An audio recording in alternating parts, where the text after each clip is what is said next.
and was very responsible for being the Hanuman there. And that one afternoon gave me an 850-page novel called The Nirvana Blues. And, okay, in Taos, I came to Taos in 1969. The first day I arrived here, there were bullet holes in store windows. Things were boarded up. There was a hippie Chicano war going on. I remember I was driving around the plaza. I saw a kid that looked like he needed a ride. He said, I stopped my VW bus and picked him up, and he said, I'm going to the 5-Star Farm. And I drove him down to Llano Quemado to the hot springs. And the next thing I know, I was floating around in the hot springs, totally naked with 35 or 40 freaks.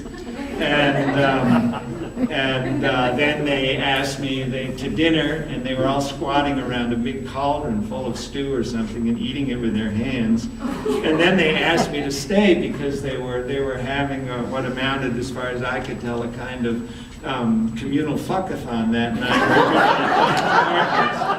And I was married and I had a kid, so I declined. I demurred. I remember fleeing from the 5-Star Farm down in Hot Springs. I was so grateful to hit the hay and the El Chico motor car for $2 a night. I had a friend. My first friend in Taos was a guy named Justin Locke who lived in Llano Quemado, and Justin was very much into the hippie movement. And I remember one day he took me up to New Buffalo when they were building the commune there, and they were serving lunch, and again it was some kind of stew in a pot that was laced with blotter acid or something like that.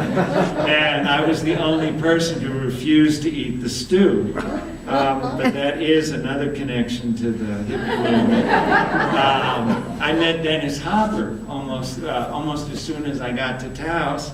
And Dennis was a little deranged, and I remember he had a friend, Dean Stockwell, who was coming to town, and Dean was at that time with an actress named Toni Basil. Toni Basil, I think, plays one of the hookers in Easy Rider in the movie. And for some reason, they couldn't stay with Dennis, so they stayed in my house. Dean Stockwell and Toni Basil slept for 2 or 3 or 4 days on my kitchen floor in sleeping bags. And I remember for pillows that they had a garbage sack full of marijuana.